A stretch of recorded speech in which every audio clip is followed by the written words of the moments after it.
जय श्री राम। विष्णु पुराण की जय। 17वां अध्याय। अक्रूर जी की गोकुल यात्रा। श्री पराशर जी बोले, अक्रूर जी भी तुरंत ही मथुरापुरी से निकलकर श्री कृष्ण दर्शन की लालसा से एक शीघ्रगामी रथ द्वारा नंद जी के गोकुल को चले। अक्रूर जी सोचने लगे, आज मुझ जैसा बड़भागी और कोई नहीं है, क्योंकि अपने अंश से अवतीर्ण चक्रधारी श्री विष्णु भगवान का मुख में मैं अपने नेत्रों से देखूंगा। आज मेरा जन्म सफल हो गया। आज की रात्रि सुंदर प्रभात वाली थी, जिससे कि मैं आज खिले हुए कमल के समान नेत्र वाले श्री विष्णु भगवान के मुख का दर्शन करूंगा। प्रभु का जो संकल्पमय मुखारविंद स्मरण मात्र से पुरुषों के पापों को दूर कर देता है, आज मैं विष्णु भगवान के उसी कमल नयन मुख को देखूंगा जिससे संपूर्ण वेद और वेदांगों की उत्पत्ति हुई है। आज मैं संपूर्ण तेजस्वियों के परम आश्रय उसी भगवत मुखार विंद का दर्शन करूंगा। समस्त पुरुषों के द्वारा यज्ञों में जिन अखिल विश्व के आधारभूत पुरुषोत्तम का यज्ञ पुरुष रूप से यजन किया जाता है, आज मैं उन्हीं जगतपति का दर्शन करूंगा जिनका 100 यज्ञों से यजन करके इंद्र ने देवराज पदवी प्राप्त की है। आज मैं उन्हीं अनादि और अनंत केशव का दर्शन करूंगा जिनके स्वरूप को ब्रह्मा, इंद्र, रुद्र, अश्विनी कुमार, वसुगण, आदित्य और मरुदगण आदि कोई भी नहीं जानते। आज वह ही हरि मेरे नेत्रों के विषय होंगे जो सर्वात्मा, सर्वज्ञ, सर्वस्वरूप और सब भूतों से अवस्थित है, तथा जो अचिंत्य, अव्यव और सर्वव्यापक है। अहो, आज स्वयं वह ही मेरे साथ बातें करेंगे। जिन अजन्मा ने मत्स्य, कूर्म, वराहा, हयग्रीव और नरसिंह आदि रूप धारण कर जगत की रक्षा की है, आज वह ही मुझसे वार्तालाप करेंगे। इस समय उन अव्ययात्मा जगत प्रभु ने अपने मन में सोचा हुआ कार्य करने के लिए अपनी ही इच्छा से मनुष्य देह धारण किया है।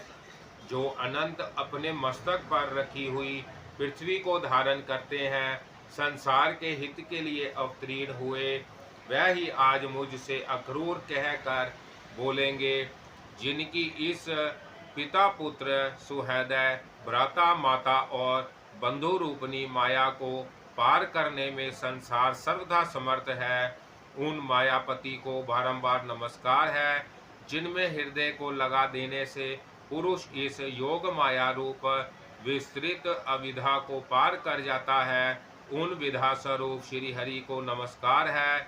जिन्हें याज्ञिक लोग यज्ञ पुरुष, सात्वत गण, वासुदेव और वेदांत वेता विष्णु कहते हैं, उन्हें बारंबार नमस्कार है। जिससे यह सद सद्रूप जगत उस जगदाधार विधाता में ही स्थित है, उस सत्य बल से ही वह प्रभु मुझ पर प्रसन्न हो, जिनके स्मरण मात्र से पुरुष सर्वथा कल्याण पात्र हो जाता है। मैं सर्वथा उन अजन्मा हरि की शरण में प्राप्त होता हूँ। श्री पराशर जी बोले, हे मित्रे, भक्ति विनम्र चित अक्रूर जी इस प्रकार श्री विष्णु भगवान का चिंतन करते कुछ कुछ सूर्य रहते ही गोकुल में पहुंच गए।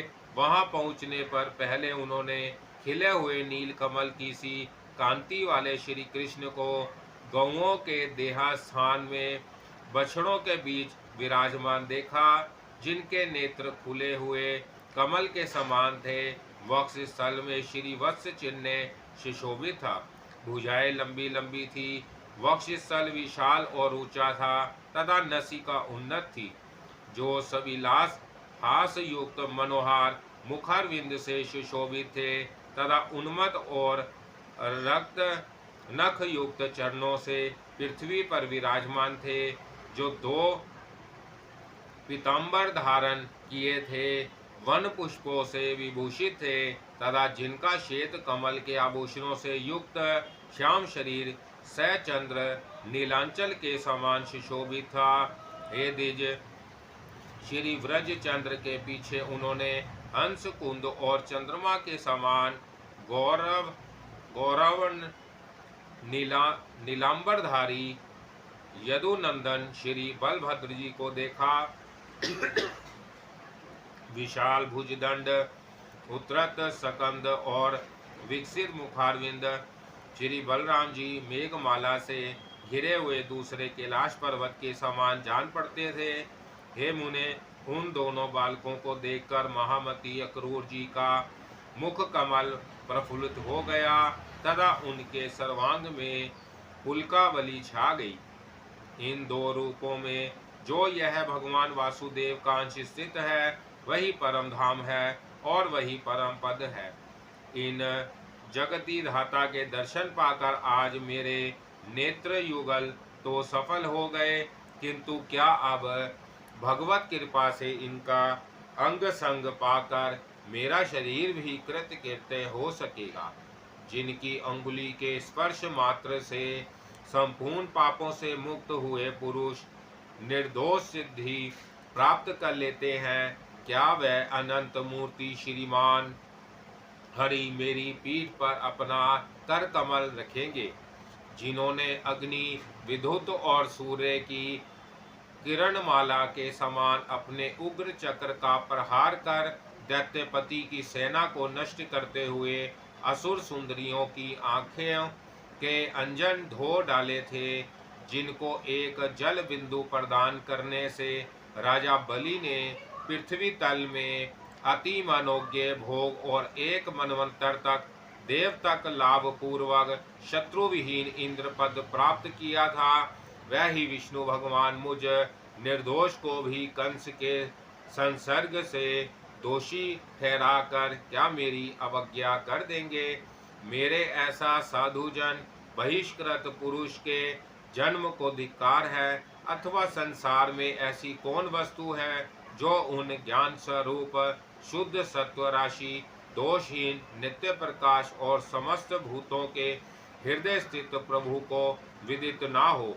अतः मैं उन ईश्वरों के ईश्वर आदि मध्य और अंत रहित पुरुषोत्तम भगवान विष्णु के अंश अवतार श्री कृष्ण चंद्र के पास भक्ति विनम्रता चित्त से जाता हूँ। जय श्री राम। विष्णु पुराण की जय। 18वां अध्याय भगवान का मथुरा को प्रस्थान, गोपियों की विरह कथा और अक्रूर जी का मोह।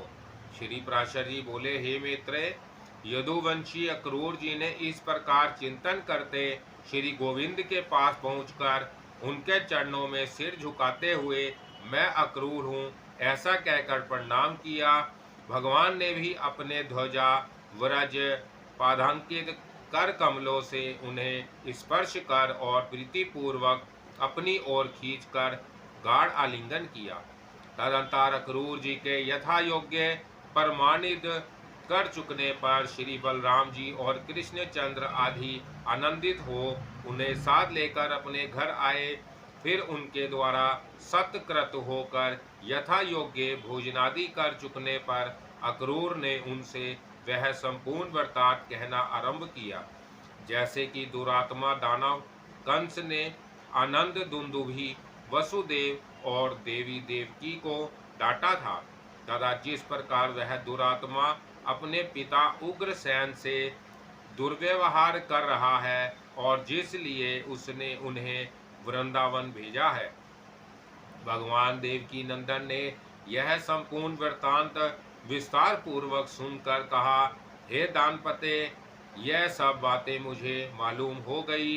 हे महाभाग, इस विषय में मुझे जो उपयुक्त जान पड़ेगा वही करूँगा।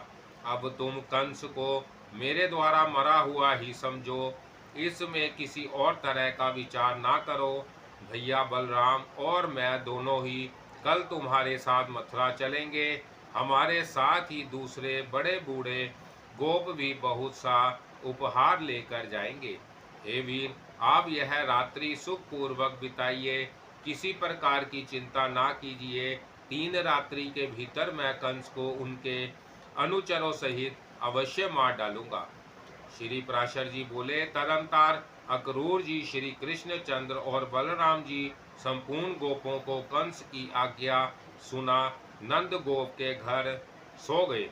दूसरे दिन निर्मल प्रभाव काल होते ही महातेजस्वी राम और कृष्ण को अक्रूर के साथ मथुरा चलने की तैयारी करते देख, जिनकी भुजाओं के कंकण ढीले हो गए हैं, वह गोपियां नेत्रों में आंसू भरकर तथा दुखार्त होकर दीर्घ निश्वास छोड़ती हुई परस्पर कहने लगी, अब मथुरापुरी जाकर श्री कृष्ण चंद्र फिर गोकुल में क्यों आने लगे, क्योंकि वहां तो ये अपने कानों से नगर नारियों के मधुर मधुर आलाप रूप मधु का ही पान करेंगे। नगर की विनीताओं के विलास युक्त वचनों के रसपान से आसक्त होकर फिर इनका चित्त गावरी गोपियों की ओर क्यों जाने लगा। आज निर्दयी दुरात्मा विधाता ने समस्त ब्रज के सारभूत श्री हरि को हर कर हम गोप नारियों पर घोर आघात किया है। नगर की नारियों में भावपूर्वक मुस्कानमयी बोली, विलास ललित गति और कटाक्ष पूर्ण चितवन की स्वभाव से ही अधिकता होती है। उनके विलास बंधनों से बंध कर यह ग्राम में हरि फिर किस युक्ति से तुम्हारे पास आवेगा। देखो देखो, क्रूर एवं निर्दयी अक्रूर के बहकाने में आकर ये कृष्णचंद्र रथ पर चढ़े हुए मथुरा जा रहे हैं। यह नरशांस अक्रूर क्या अनुरागी जनों के हृदय का भाव तनिक भी नहीं जानता, जो यह इस प्रकार हमारे न्यायानंदवर्धन नंद नंदन को अन्यत्र किए जाता है। देखो, यह अत्यंत निठुर गोविंद राम के साथ रथ पर चढ़कर जा रहे हैं। अरे, इन्हें रोकने में शीघ्रता करो।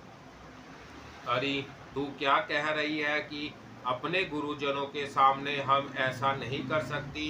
भला अब वीरहराग्री से भस्मीभूत हुई हम लोगों का गुरुजन क्या करेंगे।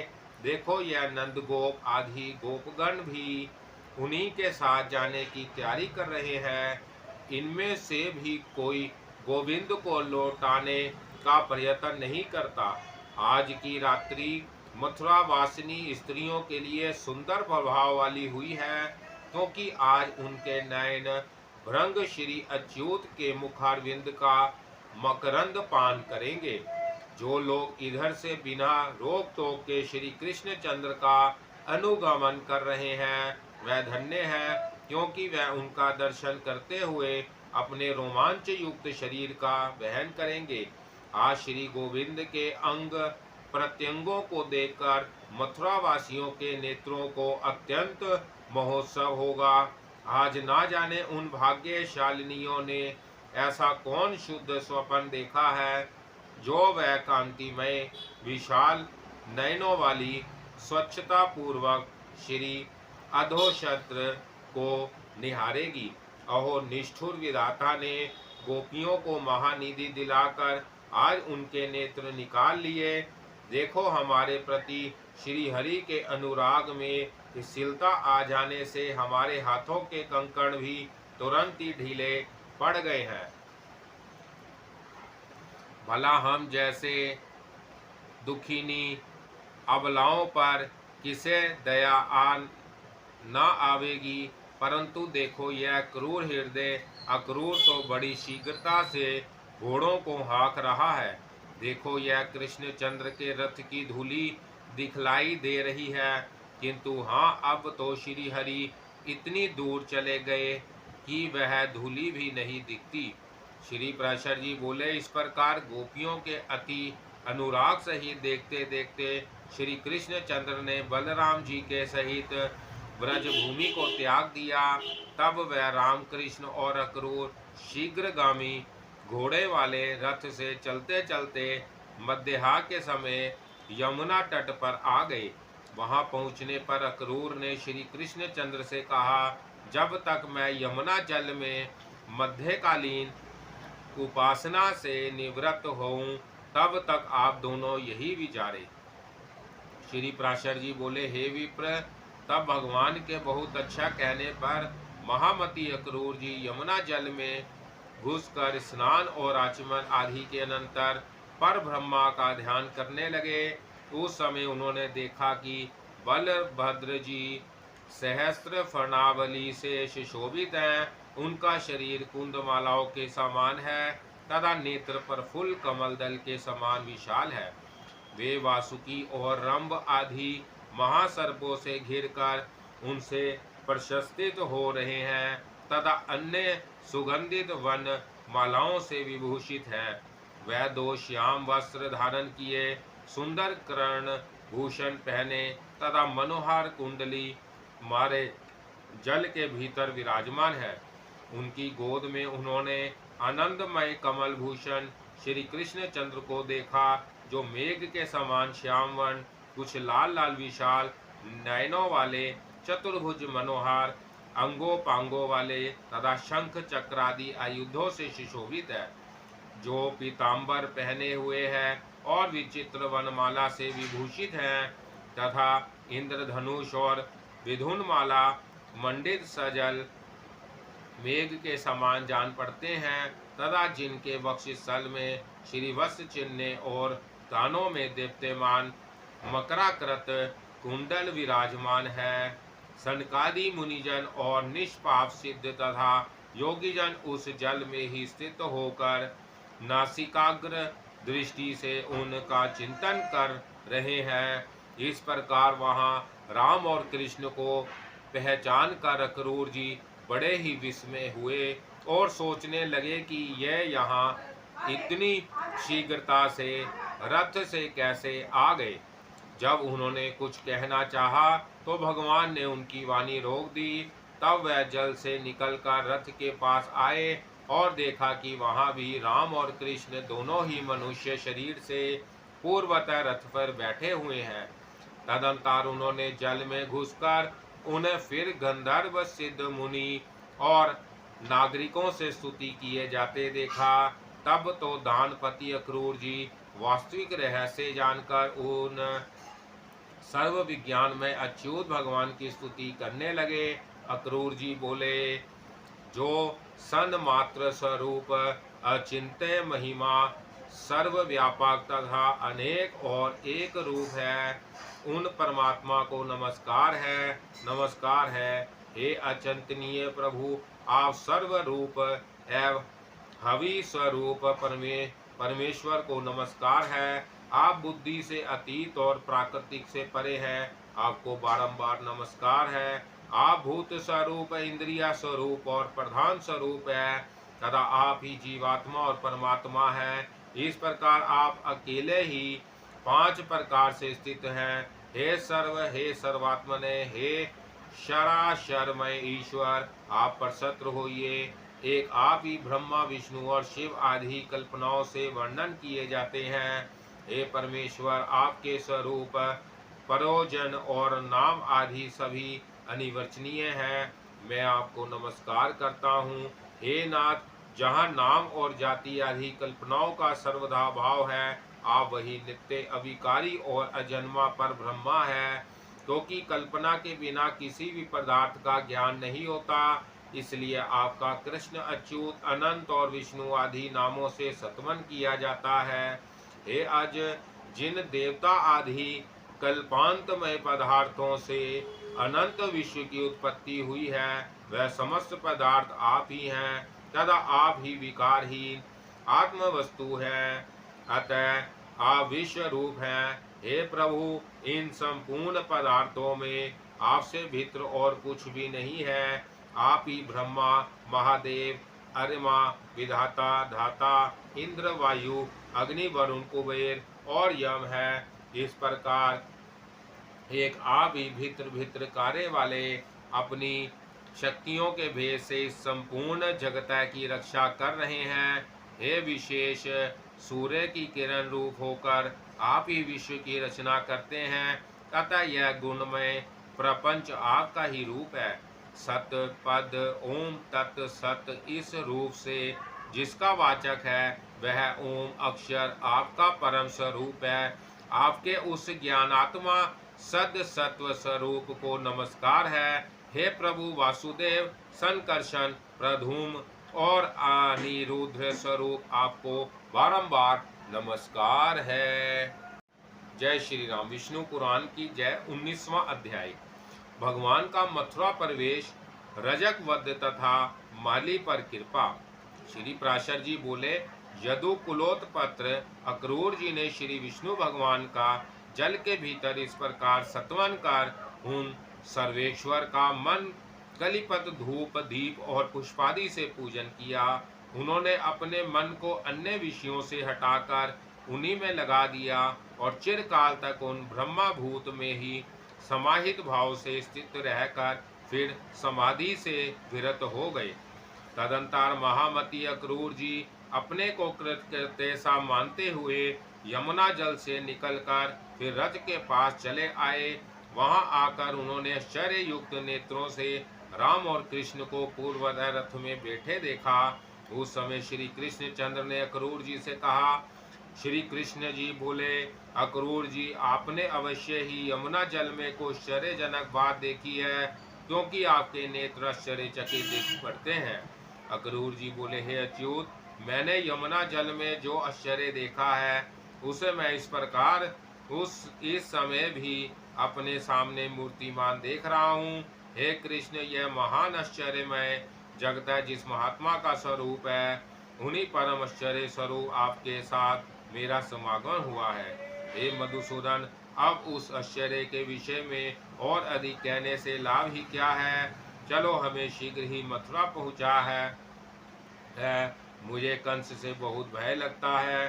दूसरे के दिए हुए अत्र से जीने वाले पुरुषों के जीवन को धिक्कार है।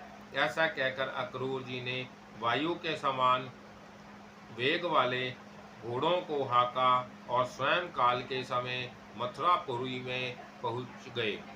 मथुरापुरी को देखकर अक्रूर ने राम और कृष्ण से कहा, हे वीरवरो, अब मैं अकेला ही रथ से जाऊंगा, आप दोनों पैदल चले आवे। मथुरा में पहुंचकर आप वासुदेव जी के घर ना जाएं, क्योंकि आपके कारण ही उन वृद्ध वासुदेव जी का कंस सर्वदा निरादर करता रहता है। श्री प्राशर जी बोले, ऐसा कह अक्रूर जी मथुरापुरी में चले गए। उनके पीछे राम और कृष्ण भी नगर में प्रवेश कर राजमार्ग पर आए। वहां के नर नारियों से आनंद पूर्वक देखे जाते हुए वह दोनों वीर मतवाले तरुण हाथियों के समान लीला पूर्वक जा रहे थे। मार्ग में उन्होंने एक वस्त्र रंगने वाले रजक को घूमते देखा। उससे रंग बिरंगे सुंदर वस्त्र मांगे। वह रजक कंस का था और राजा के मुंह लगा होने से बड़ा घमंडी हो गया था। अतः राम और कृष्ण के वस्त्र मांगने पर उसने विस्मित होकर उनसे बड़े जोर के साथ अनेक दुर्वचन कहे। तब श्री कृष्ण चंद्र ने क्रूर होकर अपने करतल के प्रहार से उस दुष्ट का रजक का सिर पृथ्वी पर गिरा दिया। इस प्रकार उसे मारकर राम और कृष्ण ने उसके वस्त्र छीन लिए तथा क्रमशः नील और पीत वस्त्र धारण कर वह प्रसन्नचित्त से माली के घर गए। हे मैत्रेय, उन्हें देखते ही उस माली के नेत्रानंद से खिल गए और वह आश्चर्यचकित होकर सोचने लगा कि यह किसके पुत्र हैं और कहाँ से आए हैं। पीले और नीले वस्त्र धारण किए उन अति मनोहर बालकों को देखकर उसने समझा मानो दो देवगण ही पृथ्वी तल पर पधारे हैं।